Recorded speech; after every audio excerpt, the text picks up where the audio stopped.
Mission university के इस channel में आपका स्वागत है और मैं इस छोटे से बिंदु पर चर्चा करना चाहूंगा। जैसा कि आप लोग देखे होंगे कि अभी हाल ही में बीएससी फर्स्ट सेम का रिजल्ट आया है।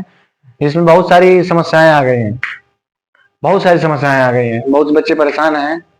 तो उसी के संदर्भ में मैं एक वीडियो लेकर आया हूँ, जो कि बहुत कम ही लोग वीडियो लाए हैं। कि ये सब देख के मेरी आंखें हो गई है नम। ये सब देख के मेरी आंखें हो गई है नम। और बीएससी के सेमेस्टर में रिजल्ट में बहुत आ रही है प्रॉब्लम। तो आप देखते हैं बहुत सारी प्रॉब्लम आ रही हैं। ये देखते हैं क्या होता है। एग्जामिनेशन कंट्रोलर ऑफिस में आप जाएंगे तो उसका थोड़ा सॉल्यूशन आपको मिलेगा। देखिए, प्रॉब्लम ये है कि आप लोग देख रहे थे तो जैसे बीएससी में रिजल्ट आया तो किसी किसी बच्चे क्या हुआ कि इंटरनल जो है उसमें आपको एब्सेंट दिखाया गया, ये भी दिखाएगा आपको। बहुत सारे बच्चों को मतलब सभी में एब्सेंट कर दिया गया, जबकि उन्होंने मतलब अपना पूरा वाइवा भी दिया था, अपना असाइनमेंट भी जमा किया था। तो वो बच्चे क्या करें। कई लोगों को थियरी में भी मतलब एब्सेंट दिखा दिया गया। थियरी में ये जो थियरी है आप लोग आपको एब्सेंट दिखा दिया, जबकि आप एग्जामिनेशन दिए गए थे। तो एक्चुअली जब आपको थियरी में एब्सेंट दिखाया गया तो वहां पर दो फैक्टर हो सकते हैं, आपकी गलतियां क्या हो सकती है, मैं उस पर थोड़ा सा चर्चा करना चाहूंगा। या तो कई बच्चे क्या करते हैं कि वो पेपर देने जाते हैं लेकिन उनको लिखने में इतना ध्यान होता है, या फिर नकल मारने में, जो भी कह लीजिए आप, उनको इतना ध्यान होता है कि वो अपना अटेंडेंस लगाना भूल जाते हैं। अटेंडेंस जब आप नहीं लगाएंगे अटेंडेंस, तो आपको वहां पर आपको एब्सेंट ही दिखाएगा। तो आप लोग अटेंडेंस लगाना भूल जाते हैं, ये आपकी गलती होती है। और कई बार ये होता है कि जो इन्विजिलेटर होता है उसकी भी गलती होती है, तो वहां भी गलतियां हो जाती हैं। बहरहाल जो भी गलतियां हो गई, आप एब्सेंट तो लग चुके हैं, तो उसको तो हटाया नहीं जा सकता। तो उसमें दो उपाय है। आप जाइए अपने एग्जामिनेशन कंट्रोलर ऑफिस तक। तो जो लखनऊ विश्वविद्यालय में बच्चे होंगे वो जानते होंगे कि मतलब एग्जामिनेशन कंट्रोलर ऑफिस कहाँ है, मुझे बताने की जरूरत नहीं है।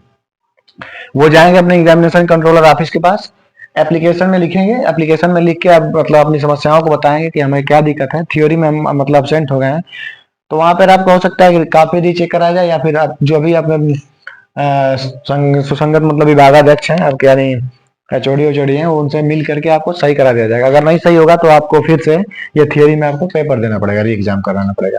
क्योंकि जब जिसका लगा है थियरी में थोड़ा सा प्रॉब्लम है भैया। थियरी में जिसका अगर एब्सेंट लगा है उसका थोड़ा प्रॉब्लम है। क्योंकि थियरी में क्योंकि पता ही नहीं हो, अब थियरी में कैसे आप मतलब अंदाज में तो कोई नंबर दे नहीं सकता, तो आपको थियरी में प्रॉब्लम हो सकती है। हाँ, जिसका अगर इंटरनल असेसमेंट में लगा है, एब्सेंट लगा है, तो उनको आपको नंबर मिल जाएगा। उसके लिए आपको क्या करना है, मान लीजिए मैं एक सब्जेक्ट चूज कर लेता हूँ, उसके हिसाब से आप समझ लीजिएगा। मैं बता रहा हूँ आपको। अगर मान लीजिए कि आप बीएससी में हैं, बीएससी, और समझ लीजिए कि बीएससी के मैथ्स,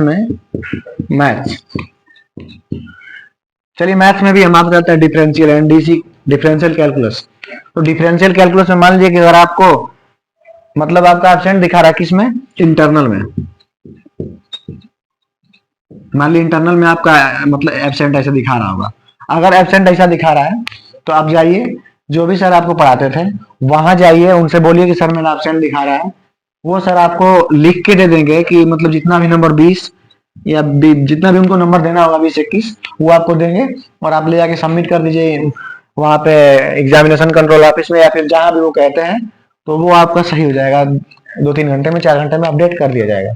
दिक्कत बस इसी की है कि थियरी में अगर आप एब्सेंट हैं तो आपको या तो आप गलती किए होंगे, अटेंडेंस नहीं लगाए होंगे, या फिर इन्विजिलेटर द्वारा गलती हो गया होगा।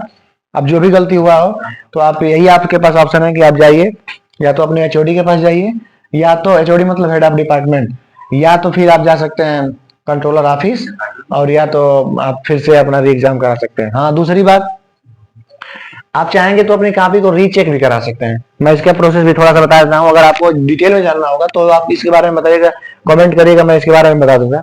अगर किसी बच्चे को ये डाउट लगता है, अगर किसी बच्चे को ये डाउट लगता है कि मेरा नंबर जो है कि अगर कम है, जैसे मतलब अब मान लीजिए कि आपको ये डाउट अगर लगता है कि मेरा नंबर कम है, मुझे अच्छा नंबर और मिला होता, तो आप कॉपी के लिए मुझे लगता है कि 500 रुपए का प्रावधान है। आप 500 रुपए जमा करिए, इसके लिए आता है। आप कॉपी को रीचेक करा लीजिए। लेकिन ये थोड़ा लंबा प्रोसेस होता है, मुझे लगता है कि रीचेक कराएंगे तो मुझे नहीं लगता है कि बहुत चांसेस कम है कि आपको नंबर अधिक बढ़े। लेकिन जिसको कराना हो तो आप बिल्कुल करा सकते हैं। रीचेक 500 रुपये का प्रावधान है सर, आप फॉर्म डालिए, रीचेक करा लीजिए। और मुझे लगता है कि और इससे रिलेटेड कोई भी जानकारी चाहिए तो आप जानकारी ले सकते हैं। इसी तरह से अभी बीए का रिजल्ट आने वाला है, जल्दी आपको मतलब अपडेट मिल जाएगा। 2 या 3 दिन में बीए का रिजल्ट आ जाएगा। बीएससी फर्स्ट टाइम का रिजल्ट आ गया है। और मैं फिफ्थ सेमेस्टर वाले लोगों को मैंने इसलिए नहीं बताया क्योंकि वो लोग काफी अनुभव है, क्योंकि वो लोग 2-3 साल से खुद यूनिवर्सिटी में ही है।